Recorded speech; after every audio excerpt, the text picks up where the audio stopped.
What's up, YouTube? Night's Edge here again. Got another pretty cool little review, well, whatever you want to call it here for you today, of a pretty cool knife, man. This one was sent to me by none other than the Ponds. This is the Katsu JT03. Thank you so much, Ponds, for loaning me this one along with a bunch of other really cool knives for review. It's thanks to people like him that I can check these out and you know, make content. Really, I mean, that's what it's all about, man. It's thanks to you guys I can keep going with this stuff, so really appreciate it. Thanks, Ponds. Big shout out to you. Let's go ahead and get started. This is a really large knife, the Katsu JT03. It's not a no name with it or anything. It's the JT03. Wish they had a name. The serial number things kind of, you know, with zero tolerance kind of wore me out on that, I guess. Tip of the blade into the handle, you're looking right at 9 inches overall length, and 4 inches if you go up to where the choil meets up with the handle scale right there, and 3 7/8, maybe 3 15/16 on that 3 7/8 on that cutting edge right there. Go ahead and get the calibers out here. Blade stock thickness check. Looks to be fairly thick. Thickest part of the spine, 157 thousandths. Go to where it swedges up right there on the spine. You are looking at roughly around 81 thousandths. Does swedge up almost the entire length of the spine right there. Behind the edge, let's see, behind the edge you're looking at a little over 20 thousandths. Yeah, a little over 20 thousandths behind the edge. And handle thickness, 555 thousandths. Little on the thicker side, but not incredibly thick or anything. Definitely have seen quite a few of them thicker than that, and this is every bit of a full-size knife, maybe even getting into XL territory for a lot of people.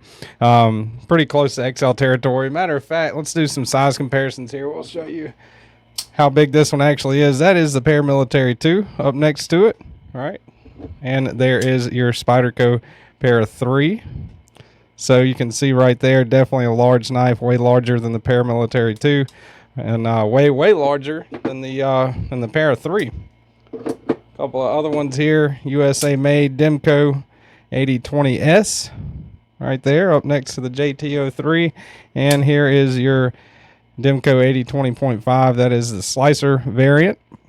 So you can see right there, it's definitely a big knife, right? The 8020 is a pretty big knife, so yeah, that is the NAFS Lander 2 and NAFS Lander Volume 1. NAFS Lander 1. All right, next up, let's see what else we got here. That is your DeWalt framing hammer, and well, do the 8-inch USA made crescent wrench first, right? Standard size comparisons for any knife channel, I think. And here is another Katsu. I'm gonna get the note out here that Ponds gave me. I thought I remembered what it was, but I forgot. That is the GK01, according to the notes that that Ponds has given me very graciously. Very nice of them to do that. That one's got a convex edge too, which is pretty neat. So yeah, that's it. Next to another Katsu right there. I've never bought a Katsu knife. I know they're Chinese, you know, definitely a Chinese-made knife company. Where are my? Where's my scale? Oh, there it is. Got a new setup going here, so kind of misplacing some things, I guess. All right, weight on it 5.3 ounces, over ounce and inch ratio for sure, but fairly thin, even though it is a really long blade. It is fairly thin for sure, so that's one good thing it's got going for it there. Let me turn the scale off here, put the scale up. Let's get out the old faded blue jeans, see what it looks like in the pocket. It does have a milled titanium pocket clip. All right, so not quite a deep carry, but it does go in and out of the pocket pretty nice, and a pretty nice looking pocket clip, I would say. Go ahead and do a hardware check here. Let's see, we got a T8 on the driver right now, which I'm thinking, yeah, that's a T8 on the pivot, T8 on the body screw, T8 on the clip screw, and T8 on the lock bar, over travel on the lock bar there, so that's pretty cool. Good deal there, man, all the way around. using T8. Wish they had a single-sided captive pivot. They don't, but other than that, pretty good deal with the hardware. So what are you getting? These run around $200, and for that money, you're getting S35VN. It's got a coating on it that's not, they're calling it stonewash, black wash. I don't think it's a DLC coating, not that I could see anywhere on here. Black titanium with a stonewash finish. So yeah, that's just, you know, stonewash finish is what it's saying on there. So not, I wouldn't say that's DLC, maybe like a PVD coating or something like that. The hardware on it, I'll get my magnet out. So you can definitely tell, right?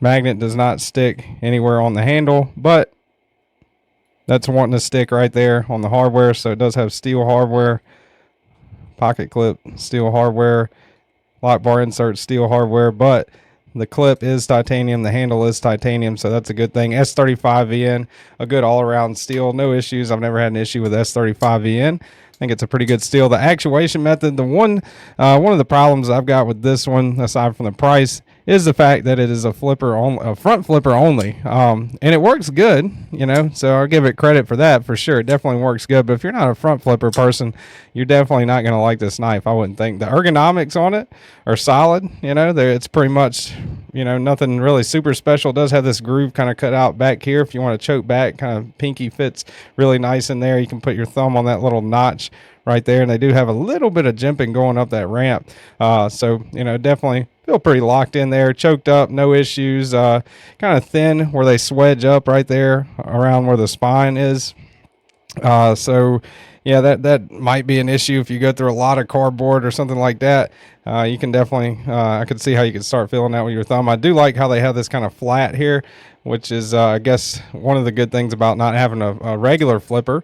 So that is good, even though there are ways to, you know, to not have that if you do have a regular flipper. I just wish they had another means of deployment. It is nice how that blade tucks in pretty good to the handle. Not all the way. You still have some sticking out there. But the front flipper works really good. If you're into front flippers, not a bad knife at all. Good size on it. The action it's running on bearings, kind of a shake shut action, I guess.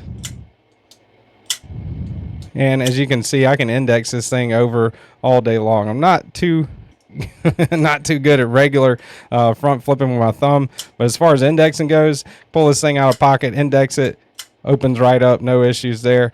If that is your kind of preferred means of deployment.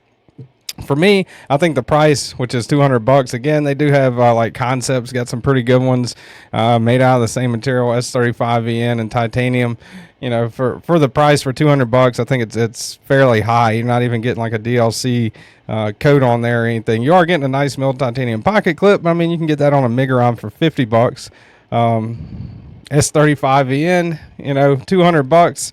Yeah, I mean, I could see S35VN on a knife for $200, but not one that's front flipper only, not one that has steel hardware also. A lot of things on this one, I think, and maybe it is a little outdated, but the price is outdated too. That does have that over travel for the lock bar, so that's a good thing. It's got the relief cut out for the lock bar, also a good thing. No backspacer on this one, that's another thing, and no weight relief. No milling on the inside. That is a laminated, they're calling it like a laminated carbon fiber, which is, you know, the color kind of pops with it, you know, the kind of orangish black and red contrast that kind of looks pretty interesting, but also, you know, I think they could have done a little bit better with that. The inlays kind of stick up a little bit right there. They're not flush.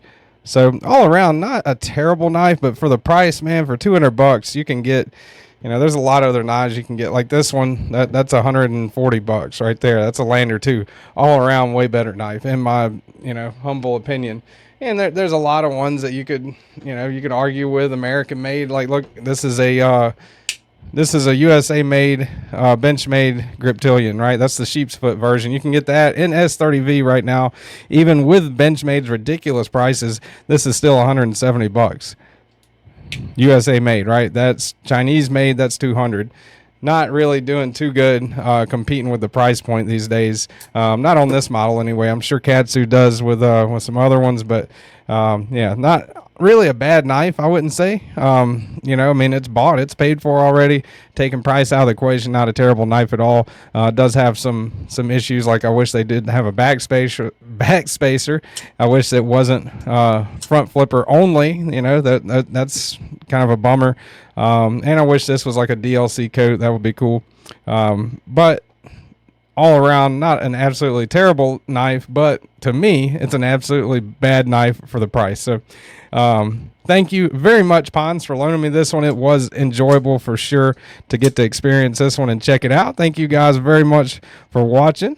Hope you guys have a good rest of your day. Thanks to all my channel members, viewers, Patreons. You guys are awesome. Hit the like button, hit the thumbs up. Really appreciate that. Subscribe to the channel if you want to listen to me ramble more about knives. And remember, whether it's morning, evening, noon, or night, y'all stay sharp.